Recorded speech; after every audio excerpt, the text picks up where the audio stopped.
So now we are going to start with the particulars. So all the particulars will be covered under 4 headings: causation, location, character, modality and concomitant. Causation क्या है headache का? तो due to insufficient stool और from sedentary life.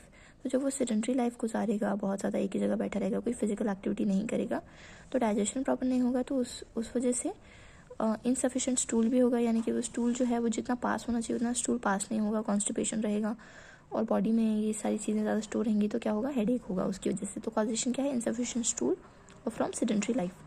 Location क्या है? यानी कि head के किस हिस्से में सर दर्द होगा? तो अक्रॉस द फोरहेड, यानी कि माथे से इस हिस्से से लेके इस हिस्से तक पूरे माथे में ऐसे अक्रॉस द फोरहेड उसको सर दर्द देखने को मिलेगा. कैरेक्टर कैसा है? यानी कि सर दर्द किस तरह का होगा, किस टाइप का होगा? तो टाइप ऑफ हेडेक कैसा है? Sensation of heat on the surface of feeling of congestion and fullness, यानी कि कंजेस्टिव टाइप का हेडेक होगा. ऐसे भारी भारी ठसा हुआ हैवीनेस फील होगी उसको. कंजेस्टिव टाइप ऑफ हेडेक है. सेंसेशन कैसी आएगी? जैसे कि गरम लगेगा सर पे, ऐसा लगेगा सर बहुत गरम फील होगा, उसे गरम लगेगा. विथ फीलिंग ऑफ कंजेशन और फुलनेस, ऐसा लगेगा बहुत ज़्यादा भरा हुआ है, बहुत ज़्यादा स्टफ्ड है, बहुत ज़्यादा कंजेस्टेड लगेगा.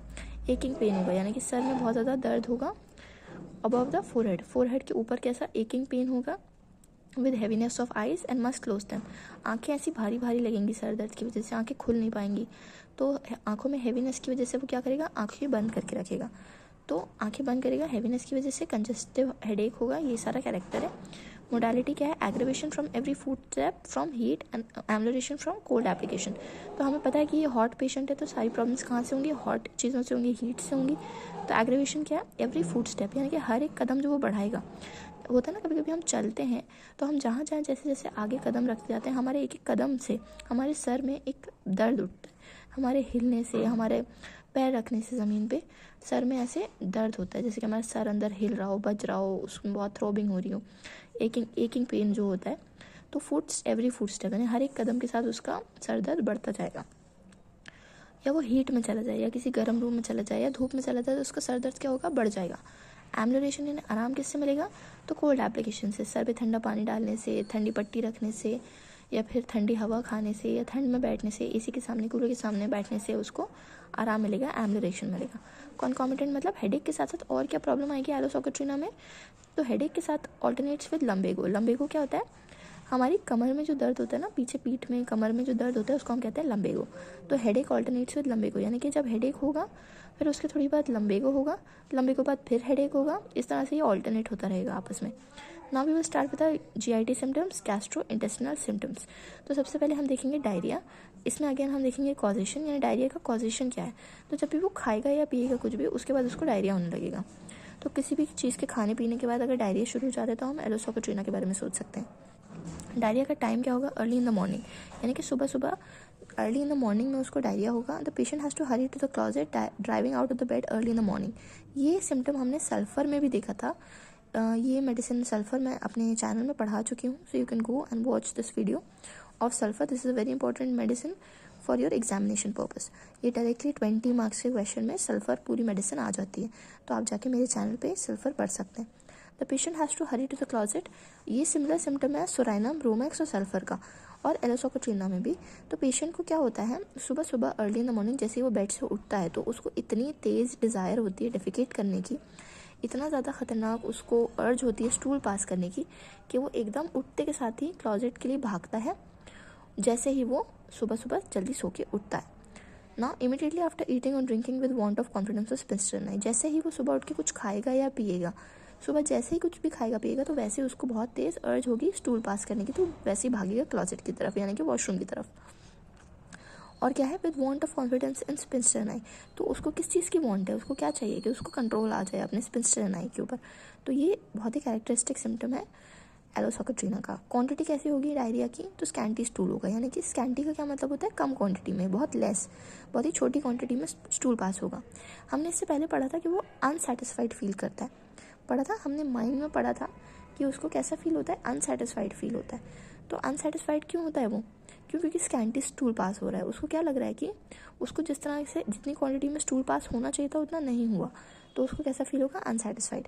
कैरेक्टर कैसा है डायरिया का? Watery, yellowish, jelly like mucus in the stool and painful. पेट में दर्द होगा, डायरिया में मरोड़ उड़ती है, पेट में दर्द होता है, वो होगा. जेली लाइक म्यूकस होगा, जैसे हम बताया एलोवेरा जेली लाइक होता है, तो उसका स्टूल में भी कैसा म्यूकस देखने को मिलेगा, जेली लाइक, यानी कि स्टूल के अंदर म्यूकस देखने को मिलेगा कैसा, जेली लाइक। स्टूल कैसा होगा, डायरिया हमेशा कैसा होता है, वाटरी होता है, पतला पतला और येलोइश, येलो कलर का दिखेगा। स्टूल के पहले यानी बिफोर स्टूल क्या होगा, तो abdomen is distended with gas, ऐसा लगेगा पेट में गैस भर गई है और पेट ऐसे नीचे की तरफ खिंचेगा जैसे कि बहुत सारी किसी ने उसमें गैस भर दी हो, causing a feeling of fullness and tightness with rumbling and gargling sound in the abdomen and with sudden urging and heaviness in the rectum. ये बहुत नॉर्मल सिम्टम है, हम सब ने अपनी लाइफ में कभी ना कभी फेस किया होता है कि गैस बहुत ज़्यादा फील होता है, ऐसा लगता है पेट बहुत भारी भारी हो गया, ऐसा लग रहा है पेट पूरा भर गया है, टाइटनेस, ऐसा लगता है पेट बहुत ऐसा फिल हो गया, बलून की तरह फील होता है, ऐसा लगता है गैस भर गई है। रम्बलिंग एंड गर्गलिंग साउंड, इससे गुड़गुड़ की आवाज़ आएगी पेट से, क्योंकि मरोड़ उठ रही है पेट में, क्योंकि क्या है, डायरिया हो रहा है। साउंडिंग एब्डोमेन, इस तरह का साउंड आएगा एब्डोमेन से, पेट में से गर्गलिंग साउंड आएगा, रम्बलिंग मरोड़ वाला साउंड आएगा।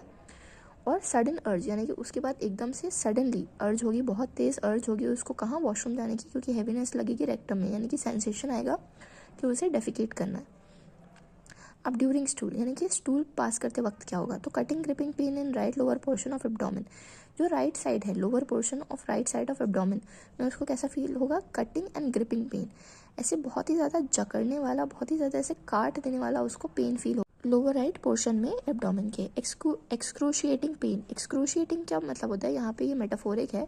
एक्सक्रूशिएट मतलब, क्रूशिएट का मतलब होता है क्रॉस, यानी कि जब जीसस क्राइस्ट को लटकाया गया था तो उसको हम कहते हैं क्रूसीफाई करना, यानी क्रूशिएट करना, यानी कि उसको इतना तेज़ पेन होगा। एक्सक्रूशिएटिंग पेन यानी कि जानलेवा पेन, जान ले लेने वाला पेन होगा, ऐसा लगेगा उसकी जान निकल रही है उस पेन से। विद मच फ्लेटस, तो फ्लेटस क्या है, गैस, जो हमें गैस पास होती है उसको हम कहते हैं फ्लेटस। तो बहुत ज़्यादा फ्लेटस पास होगा, क्यों, क्योंकि हमारे एब्डोमेन में क्या भरी हुई थी, बहुत सारी गैस भरी हुई थी। तो जब ये स्टूल पास होगा उसके साथ साथ बहुत सारा गैस भी पास होगी, बहुत पेन भी होगा एब्डोमेन में। When passing the flatus sensation as if stool would also pass with it, जब वो नॉर्मली फ्लेटस पास करेगा, गैस पास करेगा, तो उसको लगेगा कि गैस के साथ साथ मेरा स्टूल भी निकल जाएगा, यानी कि उसको ऐसा लगेगा कि गैस के साथ साथ मेरा स्टूल भी बाहर आ जाएगा। तो इसलिए उसको क्या है, उसके अंदर एक इनसिक्योरिटी है, इनसिक्योरिटी ऑफ रेक्टम, इसीलिए इनसिक्योरिटी, इसीलिए वो डरा हुआ है, घबराया हुआ है, इसीलिए वो जो है उसके अंदर हैवीनेस ऑफ रेक्टम देखने को मिल रहा है। तो उसको बहुत ज़्यादा ऐसा लगता है कि गैस के साथ साथ उसका स्टूल भी पास हो जाएगा। Burning and copious offensive smell, यानी कि फ्लेटस कैसा है उसका, जो गैस पास हो रही है वो कैसी ऑफेंसिव है, बहुत ज़्यादा स्मेली है, बहुत बदबू आएगी। बर्निंग है, जलन होगी उसको, फ्लेटस पास होता है तो उसको जलन होगी उस एरिया में। और कोपियस यानी कि बहुत ही लार्ज अमाउंट में पास होगा फ्लेटस, और बहुत ही स्मेल, बहुत ही बदबू आएगी उसमें। Much flatus with small quantity of stool, बहुत ज़्यादा जब वो स्टूल पास करने के लिए बैठेगा वॉशरूम में, तो क्या होगा, उसको स्टूल तो बहुत कम निकलेगा, स्टूल की क्वांटिटी तो बहुत कम होगी, क्योंकि क्वांटिटी कैसी है, स्कैंटी, बहुत कम क्वांटिटी में स्टूल निकलेगा, और गैस बहुत ज़्यादा पास होगी, यानी कि गैस की क्वांटिटी ज़्यादा होगी और स्टूल बहुत कम पास होगा। So now burning in anus after passing of flatus, also during stool there is burning in anus after passage of flatus, बहुत ज़्यादा बर्निंग फील होगी एनस में। और during stool there is gushing of thin yellowish watery offensive excoriating faces which burns like fire making the inner sore hungry during stool। जब वो stool pass कर रहा है तो उसका स्टूल कैसा है, बर्निंग है, यानी कि फायर, ऐसा लगेगा आग लगी हुई है। तो एनस में कैसा लगेगा कि जैसे आग लगी है, बहुत ज़्यादा उसको बर्निंग फील होगी, जलन होगी उसको एनस में, और उसी वजह से क्या हो जाएगी, सोर, यानी कि टच करने में भी उसको बहुत दर्द होगा, बहुत सेंसिटिव हो जाएगी। स्टूल पास करने में भी उसको बहुत तकलीफ होगी, क्योंकि पेन हो रहा है उसको, बहुत ज़्यादा कटिंग ग्रिपिंग टाइप का पेन हो रहा है उसको। तो यही सारी चीज़ें हैं। और हंग्री ड्यूरिंग स्टूल, यानी कि जब वो स्टूल पास करेगा तो उसको बहुत भूख लगेगी। तो ये हमारे सारे एलोसोकेट्रीना के डायरिया के सिम्टम है। अभी ड्यूरिंग स्टूल की बात हो गई, अब आफ्टर स्टूल, यानी कि अब वो स्टूल पास करके आ गया तो अब क्या होगा। So all pain cease after stool, जब वो स्टूल पास कर देगा तो सारे दर्द जो पेट में हो रहा था, ये कटिंग ग्रिपिंग पेन जो हो रहा था, ये सब बंद हो जाएगा। सीज मतलब क्या होता है, बंद हो जाना। तो ये सारे दर्द बंद हो गए, leaving profuse sweating and profound weakness. Stool pass करने के बाद उसको मतलब इतनी तकलीफ हो गई, इतना उसको पेन हुआ, इतनी उसकी हालत ख़राब हो गई कि अब वो स्टूल पास करने के बाद कैसा होगा, उसको पसीने ही पसीने आ जाएंगे, क्योंकि वो बहुत थक चुका है, बहुत मुश्किल से उसने स्टूल पास किया, ये पूरी कंडीशन बहुत डिफिकल्ट थी उसके लिए। तो अब स्वेटिंग होगी और प्रोफाउंड वीकनेस, यानी कि बहुत ज़्यादा वीक फील करेगा, बहुत ज़्यादा डिजी, वीक, थका हुआ फील करेगा। मोटालिटी, एग्रीवेशन किस चीज़ के बाद था हमारा, खाने पीने के बाद, ईटिंग एंड ड्रिंकिंग से एग्रीवेशन है, और कॉन्कॉमिटेंट। डायरिया के साथ साथ और क्या होगा, तो diarrhoea alternates with headache, headache alternates with लम्बेगो, diarrhoea alternates with headache. Diarrhoea alternates with headache का क्या मतलब है कि पहले डायरिया होगा, फिर हेडेक होगा, फिर हेडेक होगा, फिर डायरिया होने लगेगा, तो ये दोनों आपस में ऑल्टरनेट होते रहेंगे। So now our next particular is dysentery. So dysentery और डायरिया में मैंने आपको एक बहुत मेजर डिफरेंस बताया था, वो ये कि डायरिया में सिर्फ लूज स्टूल होता है, लेकिन डिसेंट्री में लूज स्टूल के साथ हमारे स्टूल में ब्लड भी देखने को मिलता है। तो this is an inflammatory condition of lower portion of colon and rectum. तो जो हमारा कोलोन है यानी कि इंटेस्टाइन है, जो हमारे 3 कॉलोन्स होते हैं लार्ज इंटेस्टाइन के, ascending colon, transverse colon, descending colon, sigmoid colon और रेक्टम और फिर एनस। तो ये हमारे जो कोलोन है और रेक्टम है, इनके अंदर इन्फ्लेमेटरी कंडीशन देखने को मिलेगी, यानी कि इनके अंदर स्वेलिंग देखने को मिलेगी। कैरेक्टर कैसा होगा स्टूल का, ब्लडी डिस्चार्ज होगा with mucus, jelly like mucus और लेस ब्लड। कैसा ब्लडी डिस्चार्ज, मैंने बताया था कि डिसेंट्री में क्या होता है, स्टूल के साथ साथ ब्लड भी आता है। तो डिस्चार्जेस में कैसा दिखेगा, ब्लड दिखेगा, यानी कि रेड कलर के ब्लडी डिस्चार्जेस देखने को मिलेंगे। और उसके अंदर क्या होगा, jelly like mucus with less blood. Mucus ज़्यादा होगा, जो जेली लाइक म्यूकस है वो ज़्यादा होगा, क्योंकि एलो है, एलो में मैंने बताया था कि एलोवेरा जेली लाइक होता है। उसी से हमें याद रखना है कि इसका सारे डिस्चार्जेस कैसे होते हैं, जेली लाइक म्यूकस होता है सारे डिस्चार्जेस का। तो वो भी कैसे दिखेगा, रेड, क्योंकि उसमें ब्लड है, यानी कि बट उतना ब्लड नहीं है, लेस क्वांटिटी में ब्लड रहेगा, मोर क्वांटिटी में जेली लाइक म्यूकस रहेगा। Sometime the patient passes nothing but large quantity of jelly like mucus only. कभी कभी ऐसा होता है कि स्टूल की जगह, कि हमने पहले भी देखा था कि स्टूल का कैरेक्टर कैसा है, स्कैंटी है, स्कैंटी स्टूल पास हो रहा है, तो उसकी जगह कभी कभी ऐसा होगा कि स्टूल निकलेगा ही नहीं, सिर्फ क्या निकलेगा, जेली लाइक म्यूकस, तो सिर्फ म्यूकस ही निकलेगा कभी कभी स्टूल में। तो बिफोर स्टूल, स्टूल के पहले rumbling sound in the abdomen which is full of gas, gas से भरा हुआ पेट लगेगा और मरोड़ की या गुड़गुड़ाने की आवाज़ आएगी पेट में से। During stool, cutting gripping pain in the lower abdomen, तो कटिंग और ग्रिपिंग पेन देखने को मिलेगा, ये डायरिया जैसे सेम सिम्टम्स है। और स्टूल के बाद क्या होगा, प्रोफाउंड वीकनेस एंड प्रोस्ट्रेशन, उल्टा लेट जाएगा, यानी कि थक हार के लेट जाना, जिसे हम कहते हैं प्रोस्ट्रेशन। प्रोफाउंड वीकनेस और प्रोस्ट्रेशन देखने को मिलेगी स्टूल पास करने के बाद। मोडालिटी क्या है, एग्रीवेशन किससे होगा, खाने पीने से। नाउ वील सी कॉन्स्टिपेशन। कॉन्स्टिपेशन में अगेन विल सी कॉजेशन। तो कॉन्स्टिपेशन का कॉजेशन क्या है, सेडेंटरी लाइफ, यानी कि कोई फिजिकल एक्टिविटी नहीं हो रही है, एक्सरसाइज नहीं हो रही है, बॉडी एकदम एक ही जगह पे बैठी रहती है और लेजी है, तो इसलिए हमारी सेडेंटरी लाइफ की वजह से हमें कॉन्स्टिपेशन हो रहा है। क्योंकि जब हम काम नहीं करते तो हमारा डाइजेशन भी उतना अच्छा वर्क नहीं करता। वॉक करने से, रनिंग करने से हमारा डाइजेशन सिस्टम भी अच्छे से वर्क करता है ना। कैरेक्टर ऑफ स्टूल कैसा है, hard lump without any urge to stool, यानी कि स्टूल कैसा है, हार्ड लंप, मतलब ऐसे लंप बन जाएंगे, ऐसे गुठलियाँ गिठाने बन जाएंगी, लंप बन जाएंगे और बहुत हार्ड होगा। ऑफकोर्स कॉन्स्टिपेशन है तो स्टूल कैसा होगा, हार्ड होगा। और एनी अर्ज टू स्टूल, यानी कि without any urge to stool का क्या मतलब है कि डेफिकेशन करने की जो हमारे अंदर अर्ज आती है ना, कि अब हमें वॉशरूम जाना है, अब हमें डेफिकेट करना है, तो वो इन पेशेंट्स में देखने को नहीं मिलेगी, यानी कि उसके अंदर कोई अर्ज नहीं होगी स्टूल पास करने की। The stool and masses of mucus passes involuntary. Small और सॉलिड स्टूल, सॉलिड स्टूल कैसा होगा और मासेस कैसे होंगे, इनवॉलेंट्री पास हो जाएंगे, यानी कि उसे पता ही नहीं चलेगा। क्यों, क्योंकि कोई अर्ज नहीं है और स्पिंस्टर एनआई पे कंट्रोल भी नहीं है। तो क्योंकि स्पिंस्टर एनआई पे कंट्रोल नहीं है, तो ये जो सॉलिड स्टूल है वो कैसे इनवॉलेंट्रीली पास हो जाएगा बॉडी से और उसको पता भी नहीं चलेगा। There is entire loss of sensation of anus, no feeling during passage of stool. Constipation के दौरान कोई भी फीलिंग नहीं होगी कि स्टूल निकल रहा है, यानी कि स्टूल बिना पता चले ही बॉडी से बाहर निकल जाएगा। और इनस में कोई सेंसेशन नहीं होगी, लॉस ऑफ सेंसेशन, यानी कि किसी तरह की सेंसेशन ही फील नहीं होगी इनस में, और स्टूल अपने आप इनवॉलेंटरीली पास हो जाएगा। नाउ पाइल्स, तो पाइल्स का क्या कॉजेशन है, अगेन सेडेंटरी लाइफ और पोर्टल कंजेशन।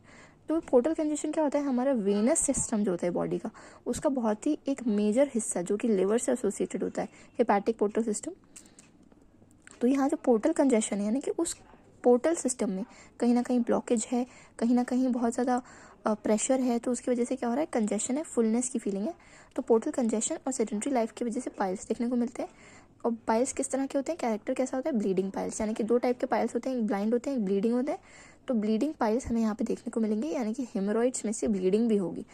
और ये हेमोरॉइड्स और पाइल्स क्या होते हैं, जो हमारी वेन्स होती हैं एनस की, वो इन्फ्लेम हो जाती हैं, स्वेल हो जाती हैं बिकॉज ऑफ कॉन्स्टिपेशन, ये बहुत ज़्यादा प्रेशर लगाने की वजह से, या ऑब्स्टिनेट कॉन्स्टिपेशन की वजह से, या बार बार जोर लगाने की वजह से वहाँ की जो नसें होती हैं वो फूल जाती हैं और वो एनस से बाहर आ जाती हैं ऐसे ग्रेव्स के फॉर्म में।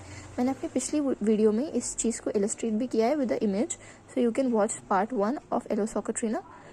नाउ अपीयरेंस कैसी होगी, like bunch of grapes, bluish in colour. Of course when जो है उसके अंदर खून होता है और वो ब्लूइश दिखती है, क्यों, क्योंकि उसके अंदर डीऑक्सीजनेटेड ब्लड होता है, यानी कि कार्बन डाइऑक्साइड वाला ब्लड होता है। तो तो इसलिए कैसा दिखेगा, ब्लूइश इन कलर और बंच ऑफ ग्रेप्स की तरह।